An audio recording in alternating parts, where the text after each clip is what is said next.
Welcome to the Inner Ascent. In this episode, we journey into the mystery of the Akashic Field, the cosmic memory of the universe. Based on the ideas of Ervin László, we'll explore how information might be the fundamental substance of reality itself, linking mind, matter, and meaning across the vast web of existence. Welcome to the deep dive. Our listener, well, they've given us quite a package this time. It feels like nothing short of a potential manual for reality itself. It really is quite the collection. Remarkable stuff. Yeah.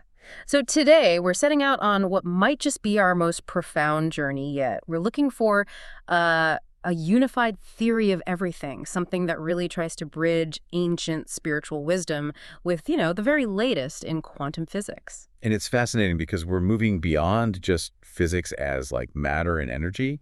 The sources are pushing us to see it as the study of, well, consciousness and memory too. Absolutely. And the core concept, the big idea we're diving into is the Akashic Field, often called the AF.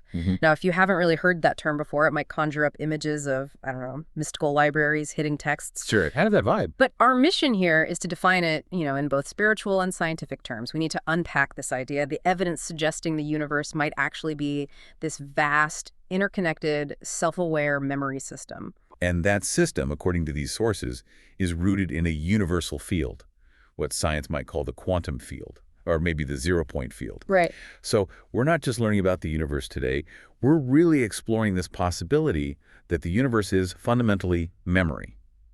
How does this field work? What does it mean for our consciousness? And what could it imply for humanity's future, this idea of an Akashic age? Okay, so let's start with that basic definition, though, the Akashic Field. It's not some, separate spiritual place, is it? It's more like the essential fabric of everything, where all things connect, and crucially, where everything is remembered. Precisely. It's the underlying framework, the reality behind the reality we see, the source of connection. Okay, so let's unpack this massive idea. We should probably start at the beginning, right? Because we're talking about something spiritual traditions apparently recognized thousands of years ago. But it's only now kind of finding echoes in modern physics. So let's touch on that ancient wisdom first.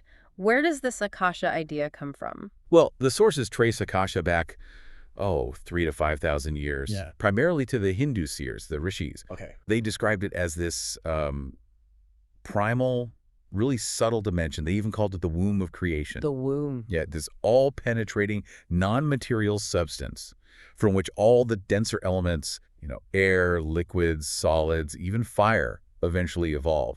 It was seen as the absolute foundation, the medium for everything. That sounds incredibly profound, but, also quite mystical. How does that translate for someone thinking scientifically today? What's the modern physics equivalent of this subtle dimension? That's the fascinating bridge. Modern cosmology and quantum mechanics seem to identify this Akashic field with concepts like the quantum vacuum or the zero-point field. Okay. Or maybe, in the quest for a theory of everything, the grand unified field. The key insight here is that this vacuum isn't empty. Not at all. Right. That's counterintuitive. We think vacuum, we think nothing. Exactly. But think of space like a canvas. The quantum vacuum isn't the empty canvas. It's the canvas itself, and it's incredibly dynamic. It's this virtual energy substratum. So it's where quantum fluctuations pop in and out of existence, the source and endpoint. Precisely. But I think you wanted to touch on the energy level here because it's, it's almost unbelievable. Yeah, this detail from the sources just stopped me in my tracks. The energy density calculated for this vacuum. It's astronomical. They say the energy in just 1 cubic centimeter of this supposedly empty space, it's calculated to be greater than all the energy tied up in actual matter, stars, galaxies, everything we see in the entire known universe. Let that sink in. 1 cubic centimeter. I want to make sure everyone listening really gets the scale of that. The number is, 10 with 94 zeros after it? 1094 ergs per cubic centimeter. It's a number so huge it barely means anything in practical terms. But the implication is, everything we experience, all matter, is just like a tiny ripple on this incredibly energetic foundation. Exactly that. Matter is just a fluctuation, a temporary form appearing out of this much deeper ocean of energy. The sources really emphasize this. The quantum vacuum, the Akasha, is far denser, far more fundamental than manifested matter. Wow. Its dynamic presence is what theoretically stabilizes atoms, governs orbits, allows life to even be possible. Calling it empty is just fundamentally wrong. It's the foundational stuff of reality. Nothing is separate from it. We are literally swimming in it. That completely reframes everything. It's not emptiness, it's the ultimate presence.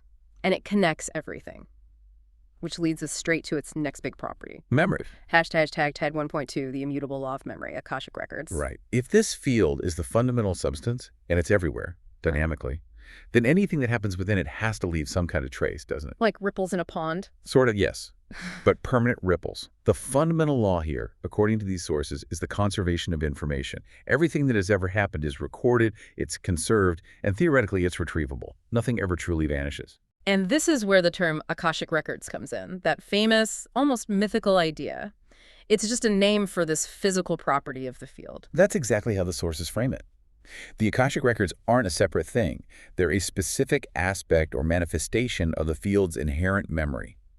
Think of it as a universal, always-on memory field. So the entire history of the cosmos, past, present, maybe even future potentials, it's all stored eternally. That's the concept, conserved forever. Okay, but how? How does the universe store potentially infinite information everywhere? The sources mention it's not like a library, but more like a giant hologram. Yes, the holographic model is really key here.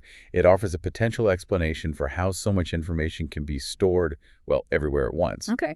The universe, in this view, operates like an immense hologram. Information isn't stored as little bits in specific locations, but as interference patterns of waves. Interference patterns, like when waves cross each other. Exactly. When two waves interact, the pattern they create contains information about both original waves. In the quantum vacuum, these wave patterns, these ripples, are conserved as permanent information traces. And the sources highlight two incredible features of holograms that make this cosmic memory seem plausible. First, space efficiency. Unbelievable space efficiency. The sources give this example. Potentially, you could store the entire text content of the U.S. Library of Congress in a holographic medium the size of a sugar cube, maybe even smaller, a cubic centimeter. Wow, okay. Now, scale that idea up to the size of the whole universe. Suddenly, storing 13.8 billion years of cosmic history within this underlying field seems, well, at least conceptually possible. That's one thing. But the second feature is maybe even more profound, distributed information. This is critical for understanding the oneness aspect. If you have, say, a normal photograph negative and you cut it in half, you lose half the picture. Right. But with a hologram, if you break the holographic plate, take any little fragment, shine the right kind of light on it, and you still get the entire image. It's just maybe fainter or has less resolution. So the information about the whole picture is smeared out, distributed across the entire plate. Exactly. Every part contains the whole, in a way. So the Akashic Field becomes this ultimate cosmic internet. Every event, everywhere, is somehow instantly distributed, non-locally, to every other point in space and time. That's the implication of the holographic principle. And this inherent non-locality, this distributed memory, it means there has to be intense intrinsic interconnection. It's the law of oneness baked into the physics. Yes, all things act as one system. When you touch one part, metaphorically speaking, the wave pattern of the whole system adjusts. It implies we're not just aware of each other. At some deep level, we are intrinsically linked through this shared memory field. Okay, so we've got the AF as this foundational field of connection and memory. But now we need to talk about the direction of things. The old view, the clockwork universe, maybe paired with Darwinian randomness, it kind of suggested things just happen based on fixed laws or pure chance. Right, either mechanical necessity or just luck. But this new model, the AF or quantum universe view, it suggests there's an inherent direction to cosmic history, doesn't it? It absolutely does, and that's a huge philosophical shift. The universe described here is definitely not passive or purely mechanical. It's seen as self-evolving, dynamic. And evolution, in this cosmic sense, isn't just random mutation and competition. Not solely, no. Yeah. While those play a role, the sources argue there's a more fundamental directional trend underlying it all. And that direction is towards increasing coherence and complexity. Yes. Coherence meaning deeper interconnection, where every part is so linked that what happens to one instantly affects others. Yeah. And complexity, building more intricate structures. But wait, if the universe is always building complexity, doesn't that fly in the face of entropy? The second law of thermodynamics, things tending towards disorder, heat death. That's an excellent point, and a common challenge to these ideas. Classical thermodynamics does say overall entropy must increase in a closed system. So how does this fit? The AF model proposes there's a fundamental underlying universal law, maybe a meta-law, that actively guides organized systems towards complexity, sort of counteracting simple entropic decay locally. And this driving force is termed the holotropic attractor. Holotropic attractor, meaning a pull towards wholeness, or even holiness, in a sense. Yeah, tropism toward wholeness. Think of it as a fundamental principle of development. It's like, well, look at water freezing. Molecules spontaneously self-organize into a highly complex, coherent crystal. That ordered state is actually energetically favorable under those conditions. The holotropic attractor suggests the cosmos as a whole has this inherent tendency. It's continually pulled towards higher states of integrated complexity, building structure upon structure. The universe is, in a sense, attracted to greater integration, greater wholeness. And that drive ensures that parts of the system support each other. So it's like a universal imperative to connect, integrate, and build, constantly working alongside the forces of decay and disorder. That's a good way to put it. Yeah. And this completely changes the picture of cosmic history, right? It moves away from just a single beginning and a final end. Hashtag 2.2, the cyclic cosmos and trace immortality. Right. If there's memory in this drive towards coherence, does that imply the universe isn't just a one-shot deal? Big Bang to heat death, done. Precisely. Because of this persistent memory and the holotropic drive, the AF concept strongly supports a cyclically self-renewing universe. Cycles. Yeah. Universes arise, they evolve towards maximum coherence and complexity. Perhaps they eventually devolve, maybe through a big crunch, maybe through black holes slowly evaporating, and then they arise again. Okay, but how does that work? If a universe ends, how does the next one know what happened before? Is that where the memory comes in? That's the absolute key, according to the sources. The information traces, the memory, stored holographically in the quantum vacuum from the previous universe cycle. Yeah. It's conserved. It survives the end. The information does. These conserved holograms then inform the starting conditions of the next cycle. So the new universe doesn't just start from random noise. No, it inherits the information from the last round. It essentially builds upon the complexity and coherence that was achieved before. It's like starting from the last saved game, not from scratch. So cosmic evolution is cumulative. It never truly resets to zero. That's huge. Yeah. And that brings us right back to us, to individuals. What does this mean for immortality? Well, if everything that happens persists as information in the AF, then our experiences, our consciousness, our learning, that information is also conserved, right? This continued existence of our informational trace in the Akashic Field, that constitutes a form of trace immortality. Okay, so this isn't the classic idea of, like, my individual ego floating around forever in heaven. No, it's not about the survival of the specific personality construct or physical form in that way. It's about the persistence of the information generated by your existence and experience. So my trace is just as immortal as, say, the trace of a particle interaction. In principle, yes. Yeah. Everything that happens is conserved. And this gives a different lens on reincarnation, too. How so? Through this scientific or quasi-scientific perspective, reincarnation isn't seen as a physical soul-hopping bodies. Instead, it's framed as the process where a newly evolving consciousness, in its development, might recognize or resonate with, or somehow recall, specific past conscious traces, experiences, patterns that are already stored non-locally in the Akasha. So it's like tuning into a specific frequency or memory stream in the field. Kind of. An informational resonance or recognition process, accessed perhaps in altered states or through deep developmental processes, connecting a present awareness to the vast memory bank. So our real legacy isn't necessarily the buildings we construct, but the quality, the coherence, the complexity of the informational pattern we imprint onto this quantum field. That's a powerful way to think about it, yes. Okay, so if the universe runs on these laws of memory and coherence, and the field itself is this incredibly potent, dynamic presence, then consciousness can't just be some random fluke that popped up in human brains, can it? The sources are very clear on this. Consciousness isn't presented as just a side effect of complex brain chemistry. It's framed as an essential feature of reality itself. Fundamental. Yes. Yeah. The cosmos itself is sometimes described as, well, a conscious creation, or perhaps even a conscious entity in its own right. Consciousness is seen as the primary field, and our individual awareness is like a localized manifestation or crystallization of that field. That really shifts the perspective. Instead of asking how brains create consciousness out of dead matter, Right. the question becomes how our brains filter or receive this universal consciousness. Exactly. The brain as a receiver, or maybe a transceiver.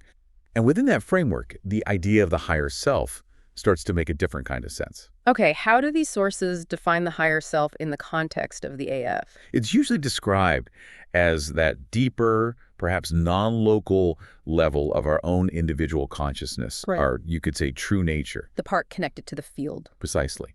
It's the aspect of us that remains naturally attuned to that holotropic attractor, the universal pull towards oneness, coherence, integration.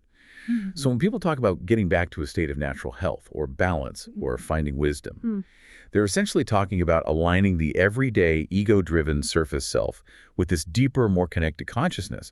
The higher self is like our personal interface with the universal memory field. Which implies that the information we need to thrive, individually and maybe collectively, isn't out there somewhere we have to find. It's already sort of inscribed within us, because we're part of this flow.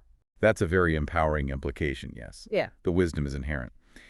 Which leads to the next practical question. How do we consciously access this cosmic cloud, this Akasha, to tap into that information? Right. How do we do it? The consistent answer across these sources is by entering altered states of consciousness.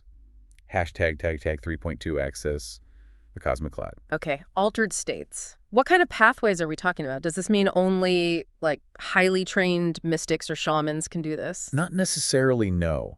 The sources point to several methods that seem to temporarily modify our usual brain chemistry and its filtering mechanisms. Things like deep meditation, Okay. focused mindfulness, certain types of prayer, clinical hypnosis, Yeah. even potentially intense aesthetic experiences. Yeah. You know, when you're utterly lost in music or nature or art. Yeah, that feeling of connection. Exactly. Those moments where the sense of a separate self kind of dissolves and you feel part of something much larger, those are glimpses. So scientifically speaking, what's happening in the brain during these states? What filter are we lowering? We actually have some good data on this, mainly from EEG studies looking at brain waves. Right.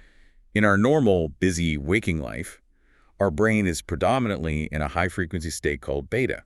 Beta waves are great for processing sensory input, analyzing, problem-solving, basically dealing with the external world. Yeah. It's our doing mode. Okay, focused outwards. Yes. But to access the Akasha, the sources suggest the brain's electrical patterns need to slow down significantly. Down into theta and delta wave frequencies. Those are much slower. Much slower. Theta is associated with deep relaxation, daydreaming, creativity, the border of sleep. Delta is the slowest, dominant during deep, dreamless sleep. Why is slowing down so crucial? Well, the theory presented is that the beta state acts like a highly effective filter. It screens out the overwhelming signal of the Akashic Field, allowing us to focus on the limited sensory data needed for physical survival and interaction. It narrows our focus. Exactly. When we intentionally shift into theta or delta through these practices, we essentially lower that filter. We become less focused on the immediate external world and more open to the vast informational content of the underlying quantum vacuum. The slow wave states seem necessary for the brain to switch from being just a receiver of local sense data to being a potential transceiver for non-local, universal information. So it's a physical shift needed to change the mode of reception, not just a matter of belief. Right. The state enables the access, and the anecdotal evidence, especially around extreme situations, is often cited as support. Like near-death experiences. NDEs. Exactly. NDEs are frequently mentioned in these sources. People who are clinically unconscious, maybe even brain dead for a short time, sometimes report experiences. Seeing things from outside their body. Yes. Or gaining verifiable information about events happening elsewhere, things they couldn't possibly know through normal senses.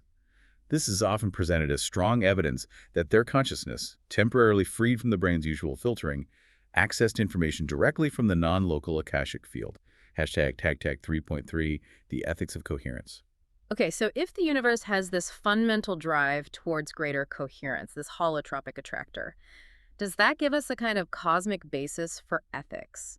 Something beyond just human rules or cultural norms? It absolutely does, according to this framework. Ethical living, in this context, gets redefined. It's simply acting in alignment, in attunement with that natural flow of the universe. So wisdom is basically living in harmony with the holotropic attractor. Pretty much. It means choosing actions that increase connection, complexity, integration, wholeness. Sustainable actions. Cooperative actions. It's inherently pro-evolutionary behavior. Which means that actions leading to fragmentation, destruction, excessive self-interest, those are inherently unethical. They're seen as immoral in a natural or cosmic sense, yes, because they create incoherence, they introduce friction.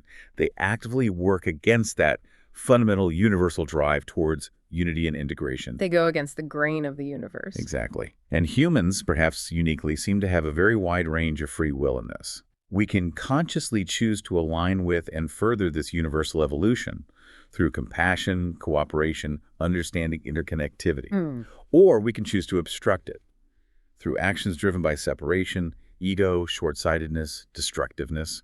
The consequences of the latter aren't just bad in the human sense. They're cosmically inefficient. They create dissonance against the fundamental frequency of existence. That's a really powerful way to frame it. Immorality as essentially a failure to evolve. Or choosing devolution. choosing incoherence, yes. All right, let's bring this down from the cosmic level right into our world today. When we look around the conflicts, the climate crisis, the social divisions, it feels pretty clear we're not living in tune with this universal coherence thing. Not even close in many ways. The sources argue we're at a major turning point, a huge evolutionary crossroads for humanity. A tipping point. Definitely. Our current global crises, and the sources mention things like, the virus crisis, immigration pressures, wars, climate change, they're seen as symptoms of running our world based on outdated systems. Systems based on what? Separation. Exactly. Based on the fundamental, often unconscious belief that we are separate from nature, separate from each other, that humans are somehow above or outside the natural world. And this leads to prioritizing. The individual ego, the nation state, the corporation. I come first, me and mine. It operates on the assumption, the old Adam Smith idea, that if everyone just looks out for number one, some invisible hand will magically sort out the collective good. But these sources are saying that belief system is fundamentally flawed because it ignores the underlying reality of connection described by the AF. Precisely. Because it violates the fundamental law of interconnectedness, it inevitably leads to systems that are crisis-prone. Fragmentation breeds conflict, unsustainable practices destabilize the environment, social injustice creates instability. It's baked in. So survival itself now demands a shift. A radical shift in consciousness, yes. Yeah. We have to move beyond this illusion of separation. We need to start prioritizing belonging, recognizing shared interests, embracing cooperation. The only sustainable path forward, according to this view, is to consciously design our systems based on the reality of integral connectivity. And this leads to the idea of the emerging Akashic Age, an era where our societies start to reflect the non-locality and coherence we see in quantum science. That's the potential, the challenge. The transformation needs to be structural. We need to move away from these rigid, vertical, top-down power structures. Hierarchies. Yes, and move towards more horizontal, distributed systems. This is the practical application of understanding that the whole is, in some way, present in every part. Yeah. Hashtag 4.2 models for a coherent future. Okay, let's get specific. What do these horizontal distributed systems actually look like? How does this quantum reality translate into things like energy or finance or how we govern ourselves? Well, take energy, for instance. The old model is the giant centralized power plant, pushing energy down the grid. Very top-down, vulnerable, often disconnected from local needs. Right. The coherent Akashic Age model would favor localized and networked energy sources.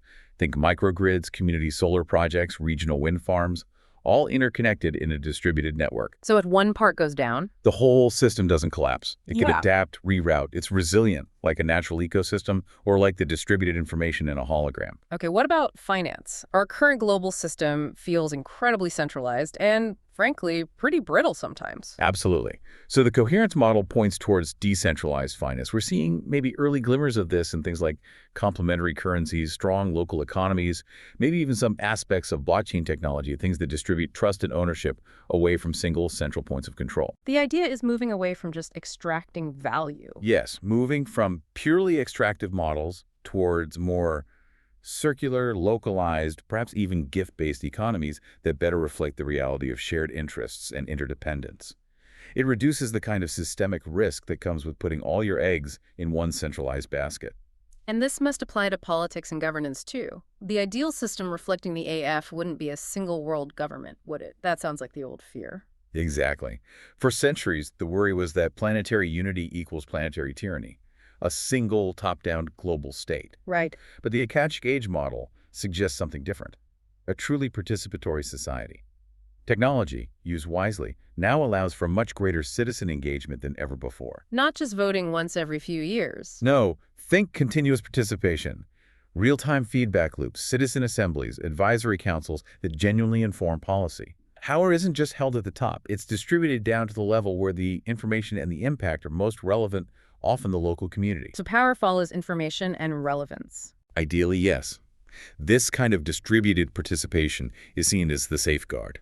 It ensures that as we inevitably move towards more planetary awareness and coordination, it happens in a way that empowers individuals and communities, rather than creating a new form of top-down control. The whole system becomes more intelligent and resilient because everyone is an active, contributing, connected node. This sounds like a massive shift, a revolution in thinking and being, really. It can't just happen overnight. Oh, absolutely not. The sources are clear. This kind of transformation takes time. It unfolds over years, maybe generations. But, and this is crucial, tying back to the hologram, the sources stress the incredible power of the individual. Because we're all connected to the field? Yes. Because of that integral connection, every seemingly small positive action, every choice one person makes towards greater compassion or sustainability or coherence, it doesn't just affect them. It instantly resonates, subtly perhaps, throughout the entire field. So our small choices actually ripple outwards. They contribute to the larger shift. They literally contribute to the memory of the field. They help accelerate the collective movement towards coherence. Our individual consciousness, our choices, are presented as the most immediate and powerful tools we have to influence the evolution of the whole system. #tag outro. Wow. Okay, this has been a truly deep dive. We started way back with ancient Indian seers and somehow ended up talking about decentralized energy grids and participatory governance. It's quite a thread, isn't it? It really is. We've mapped out how this ancient concept of the Akasha seems to align surprisingly well with modern ideas about the quantum vacuum, the zero-point field, and this principle of holographic memory. It paints a picture of a universe that's not static or random, but self-evolving, maybe even conscious, like a vast cosmic thought. A universe where the fundamental laws seem to be about connection, about memory, and about an inherent drive towards greater coherence and integration. And importantly, we've tried to bring this back to you, the listener. The sources suggest that the wisdom, the information needed for us individually and collectively to navigate towards a more sustainable, more coherent future.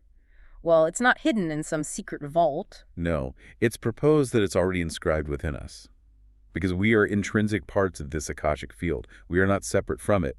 The task then becomes learning how to quiet the noise of the everyday, surface, ego-driven mind. And access that deeper wisdom, the guidance of the higher self, attuned to that universal flow. Exactly, to consciously align ourselves with that flow. It suggests we're not just, passive observers drifting through a meaningless cosmos.